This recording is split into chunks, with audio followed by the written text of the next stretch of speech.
हरे कृष्णा, राधे राधे। आप सबका वेलकम है वृंदावन सखी में। आई होप आप सब खुश होंगे, बढ़िया होंगे और हमारी तरह ठाकुर जी की सेवा में मदमस्त होंगे और ठाकुर जी की कृपा का अनुभव भी कर रहे होंगे। तो फ्रेंड्स, आज हम इस विषय में बात करेंगे कि आप लोग जानते हैं चंद्र ग्रहण लगने वाला है, साल का पहला चंद्र ग्रहण है। तो चंद्र ग्रहण में हम अपने लड्डू गोपाल जी की सेवा किस प्रकार करें, क्या ना करें, तो चंद्र ग्रहण कितने बजे शुरू हो रहा है, तो इस विषय में हम आज वीडियो लेके आए हैं। तो वीडियो आप एंड तक जरूर देखें।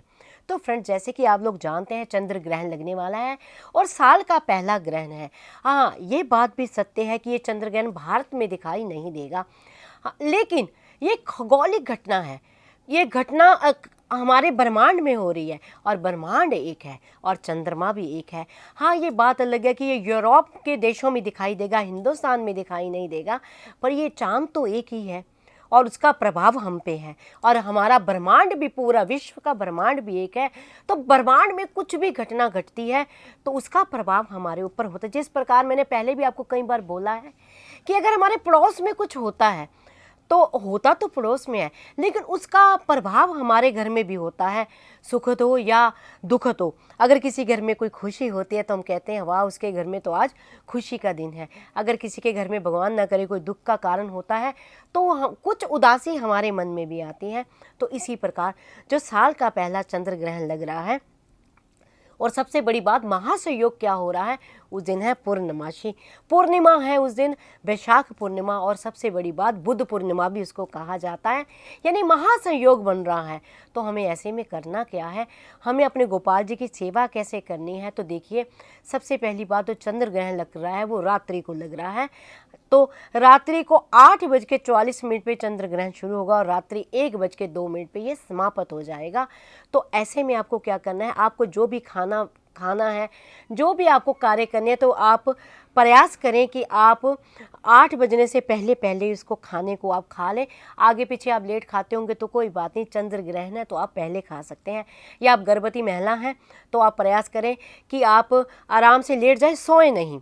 तो यानी आप खाना पहले खा लें और प्रयास करें खाना उतना ही बनाएं जितना समाप्त हो जाए। खाने को आप फ्रिज में भर के ना रखें। अगर कुछ बच भी जाता है, कुछ सब्जियां कच्ची हैं या कुछ आटा है, तो उसमें आप कुशा या तुलसी के पत्ते तोड़ के आप रख सकते हैं, तो जिससे उस पर शुद्धता रहेगी। और आपने क्या करना है, चंद्र ग्रहण जब 8:44 पे शुरू होना है, उससे पहले ही आप घर में थोड़े से सरसों के दाने बिखेर सकते हैं, जिससे नकारात्मक जो ऊर्जा जो चंद्रदेव के ग्रहण लगने की वजह से जो आएगी वो आप पे ना आए। देखिए, आप लोगों को पता ही होगा कि सूर्य ग्रहण, चंद्र ग्रहण क्यों लगता है। ये मैंने पहले भी आपको कई बार बताया है कि जब सागर मंथन हुआ था, तो सागर मंथन में जब अमृत कलश निकला था, जिस अमृत के लिए सागर मंथन हुआ था, तो सागर मंथन में जब राहु और केतु थे, वो जो कलश था लेके चले गए और ठाकुर जी ने लिया मोहिनी अवतार। जो अभी अभी मोहिनी एकादशी निकली है, उस पर हम लोगों ने मोहिनी एकादशी का व्रत किया, ये वही मोहिनी एकादशी है।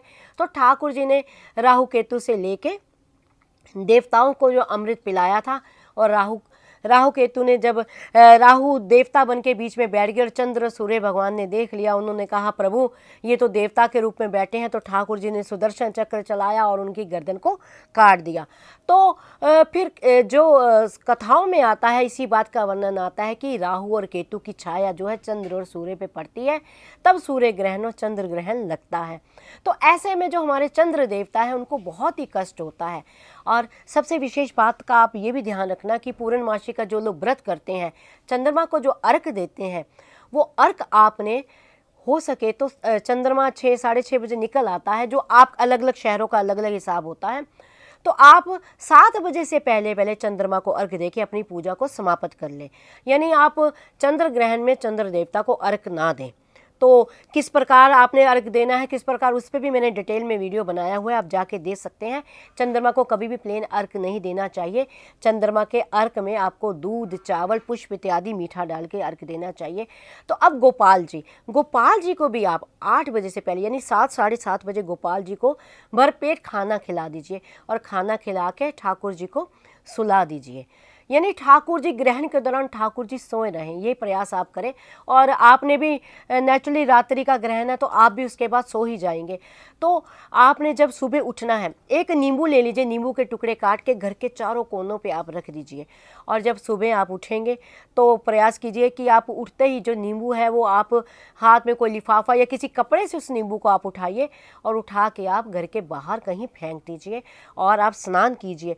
हो सके तो नींबू का थोड़ा सा रस आप पानी में भी डाल लीजिए और स्नान करके गोपाल जी को उठाइए, गोपाल जी को भी स्नान कीजिए, स्नान कराइए गोपाल जी को। स्नान कराने के बाद गोपाल जी को स्वच्छ वस्त्र धारण कराइए और जो आपने स्नान के बाद आपने जो वस्त्र पहने हुए थे वो पहले वाले, वो भी आप जो उसी टाइम धो दीजिए। हो सके तो थोड़ा सा नींबू का रस भी आप उसमें डाल दीजिए और ठाकुर जी को, और घर में पूरे पोछा झाड़ू पोछा कीजिए और झाड़ू पोछे में भी थोड़ा सा नींबू का रस डाल के पूरे घर में झाड़ू पोछा इत्यादि आप कीजिए। और फिर उसके बाद ठाकुर जी को भोग इत्यादि दीजिए और ठाकुर जी की आरती उतारिए। और जब ग्रहण खत्म होता तो घर में थोड़ा सा धूना दीजिए। आप कपूर में आप गुग्गल या आप गोबर के कंडे ले सकते हैं। देसी गाय जो होती है, देसी गाय के गोबर के कंडे ईजिली मिल जाते हैं, उपले जिसको कहा जाता है, उसको आप जला के उसके अंदर गुग्गल, लौंग, इलायची और लौबान वगैरह डाल के आप थोड़ी पीली सरसों डाल के आप पूरे घर में धुनी दीजिए, जिससे आपके घर में जो चंद्र ग्रहण का प्रभाव पड़ा है वो हट जाए। और उसके बाद ठाकुर जी को आप भोग इत्यादि दीजिए। तो इस प्रकार चंद्र ग्रहण पे आपने छोटी छोटी सावधानियां हैं जो आपने बरतनी है। अगर आपके मन में फिर भी कोई प्रश्न, कोई क्वेश्चन, कोई क्वेरी हो तो मुझे आप कमेंट बॉक्स में लिखिए। जितना मैंने संतों की वाणी से सुना है, जितना मैंने रसिकों के संग से पाया है और जितना मैंने अध्ययन किया है, उसके अकॉर्डिंग ही आपके प्रश्नों का उत्तर मैं आपको देती हूँ। और अगर आपको ये वीडियो अच्छा लगा हो तो इस वीडियो को लाइक करना, शेयर करना, सब्सक्राइब करना ना भूलें। हरे कृष्णा, राधे राधे।